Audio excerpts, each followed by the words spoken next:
अकलूजमध्ये वादळी वाऱ्यांसह पावसाचा तडाखा. राऊतनगरातील 15 ते 20 घरांचे मोठे नुकसान. पत्रे उडाली, घरांची पडझड. नगरसेविका वैशाली भोसले यांच्या वतीने धनाजीराव भोसले यांनी घटनास्थळी धाव घेत नागरिकांना दिला दिलासा. अकलूज शहरात आज सायंकाळी झालेल्या वादळी वाऱ्यासह मुसळधार पावसाने मोठे नुकसान घडवून आणले.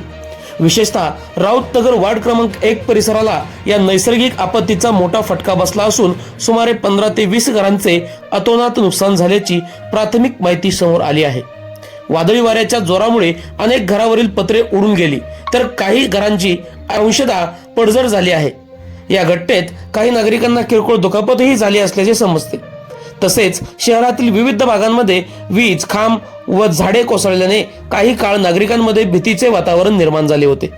पाऊस आणि वाऱ्याचा जोर कमी झाल्यानंतर राऊतनगरच्या नगरसेविका सौ वैशाली भोसले यांच्या वतीनं श्री धनाजी भोसले यांनी तात्काळ घटनास्थळी भेट देत नुकसानग्रस्त नागरिकांची विचारपूस केली. यावेळी त्यांनी नागरिकांना धीर देत नगर परिषदेच्या माध्यमातून शक्य ती मदत मिळवून देण्यासाठी प्रयत्न केले जातील असे आश्वासनही दिले. मुलगा काय म्हणले? बरोबर. एकंदरीत तुमचं नुकसान भरपूर झालेलं आहे. इथं पत्रा वगैरे पडून तुमच्या घराची पूर्ण नुकसान भरपाई तुम्हाला मिळली पाहिजे. ठीक आहे.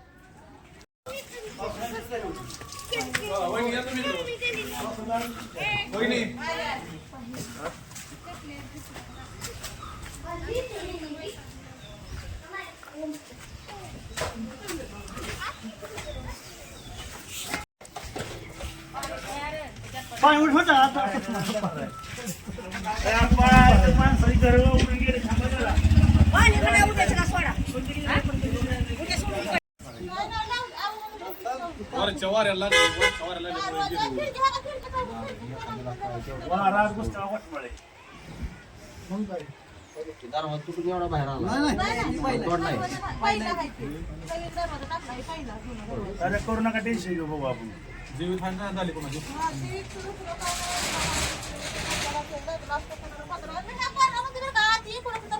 तिकडे भिंत पडली ना काय तर तिकडे काय भाऊ नुकसान झाली.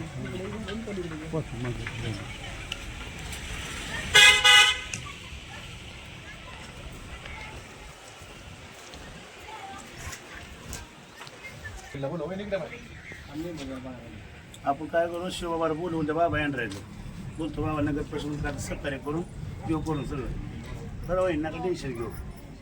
लागलं ना तुमच्या कोणाला ना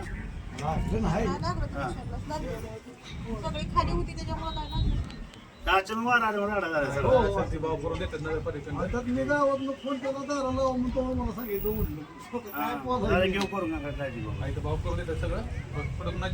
चांगली गोष्ट आहे. बाबा येणार भेटा तुम्हाला केलं बाबा. आता भाऊ फोन केला बाबाला भाऊ भेटले.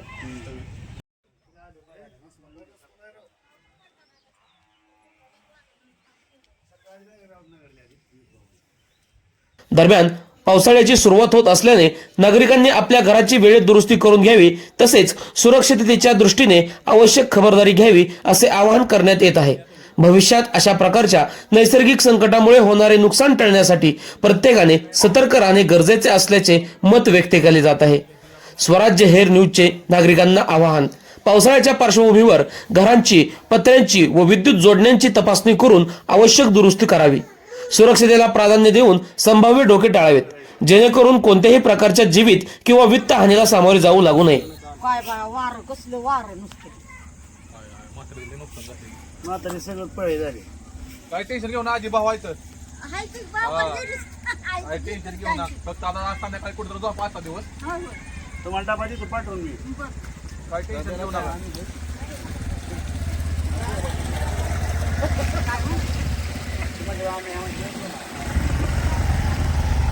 काळजी करू नको मी. वहिनी काय नाव म्हणलं तुमचं? काय नाव आहे तुमचं? कोमल गणेश साबळे. बरोबर. काय झालं म्हणलं? काय एक तासापूर्वी पूर्ण वाऱ्यामुळे आमच्या घरात सगळे नुकसान झाली. काहीच राहिलं नाही आमच्या घरात. सगळं पत्र फाटलं, सगळ्या घरात सगळं उद्ध्वस्त झाले. सगळं नुकसान झालंय. बरं, नुकसान काय काय झालं तुमचं? सगळं किचन मध्ये सगळं पडले, पोरांना सुद्धा लागले आमच्या.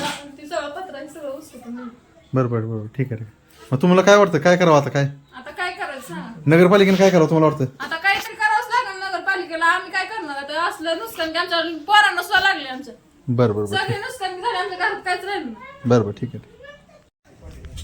आता काही एक तासापूर्वी जो अवकाळी पाऊस चालू झालेला आहे, या पावसामुळे राऊतनगर वॉर्ड क्रमांक 1 मध्ये भरपूर जणांचे नुकसान झालेलं आहे. हे पाऊस पडताना आपले नगरसेवक वार्ड क्रमांक 1चे वैशाली धनाजी भोसले यांचे पती तात्काळ इथं येऊन सर्वांची पाहणी करून त्यांना एक प्रकारचा दिलासा त्यांनी दिलेला आहे की आपण या नुकसान भरपाईबद्दल काहीतरी नगरपंचायतमध्ये नगरपालिकेत बोलून आपण काहीतरी करू असं त्यांनी सांगितलेलं आहे. काय बोलू शकता तुम्ही? बोला तुम्ही. काय गोरगरीबाने बघायला लागलं यांचं, हा काय लागलं यांच्या नातूला हे. लागलं की पोरांचं डोकं फुटलं या. बरं बरं बरं ठीक आहे. हे काही झोपलं होतं, हे काही झोपलं होतं मला. बरं तात्काळ आपल्या प्रशासनाने नगर परिषदेने आपल्या या भागाची पाहणी करून या गोरगरीब जनतेला लवकरात लवकर मदत जाहीर करावी.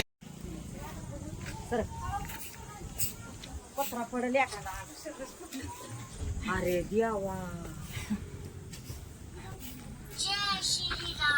शिकला जय बाळू फुटलं. तिथलं पत्र कुठे गेलं? पलीकडे पडले काय? हा, पलीकडे राहणार काही काय पडले तर तुम्हाला लागले वेगळे? बरं ज्ञानानं नेलं म्हणलं चल म्हणलं तिकडं. हा बरं की खावली असती. किती दिवस सांगत होते का आजी तुला? काय काय झाले? बाकी काय वाटलं का दुसरं काय ते झालं? काय म्हणजे कुठं मिठाचे तुम्हाला जेवणाचं आहे असं का? आणून देऊ द्या. हा? काय काय देऊ आणून खायला तुम्हाला? काय नसतं दोन तुका बाहेर भात झाली काय नको एकटंच आहे ना तुम्ही? हा? एकटंच आहे ना? एकटीच आहे पोर नुसते देवाला ह्याला फक्त येते वहिनीला माहित आहे का आपल्या तर दादाला. तुम्हाला डबा पाठवून देतो घरी करून. बरं. ते घे पोरगी. आता बिस्किट चपाती खाऊ नका. नाही हे काय सगळं उडलंच. हा तुम्हाला डबा मी घरनं पाठवून देतो. फक्त मांसाचं नसेल ते झालं. नाही ना तसं आमच्यात नाही. आबा लयच भारी झालं. देतो आणून मी. बाळ मामाची आपण करतो की शेव. हा हा? हा